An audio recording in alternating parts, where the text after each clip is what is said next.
या जगामध्ये कान देऊ नका, मी काय महत्त्वाचं बोलतोय, या जगामध्ये असा एकही विषय नाही आहे की जो आपण येशूपर्यंत पोहोचू शकत नाही. इतिहास असो, भूगोल असो, पदार्थ विज्ञान असो, रसायनशास्त्र असो, कोणतंही शास्त्र असो, कोणताही विषय असो, तो विषय आम्ही येशू ख्रिस्तापर्यंत आणू शकतो. कारण येशू ख्रिस्त या निर्मितीचा केंद्रबिंदू आहे, तो या निर्मितीचा फोकस आहे, मध्यवर्ती बिंदू आहे.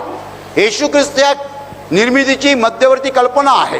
He is the theme of the whole creation.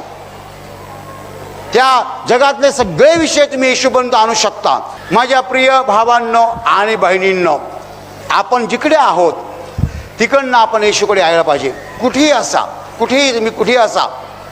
एखादा माणूस म्हणतो मी देवावर विश्वास ठेवत नाही. म्हणजे काय रे, देव नाही असं मी म्हणतो असा?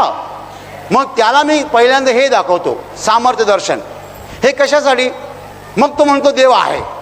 देव आहे ना, आता मी तुला येशूची ओळख करून देतो.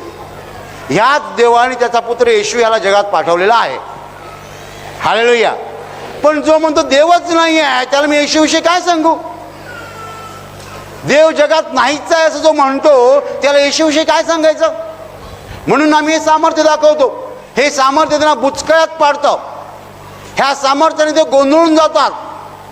खरं सांगायचं म्हणजे त्यांचा मेंदू गडबडून जातो आणि मग ते म्हणतात आम्ही कबूल करतो देव आहे. आता कबूल करताना देव आहे, आता मी सांगतो येशू कोण आहे. ह्याच देवाने त्याचा पुत्र येशू ह्याला जगात पाठवलं आपल्या तारणासाठी, आणि तो आपल्यासाठी क्रूसावर मरण पावला.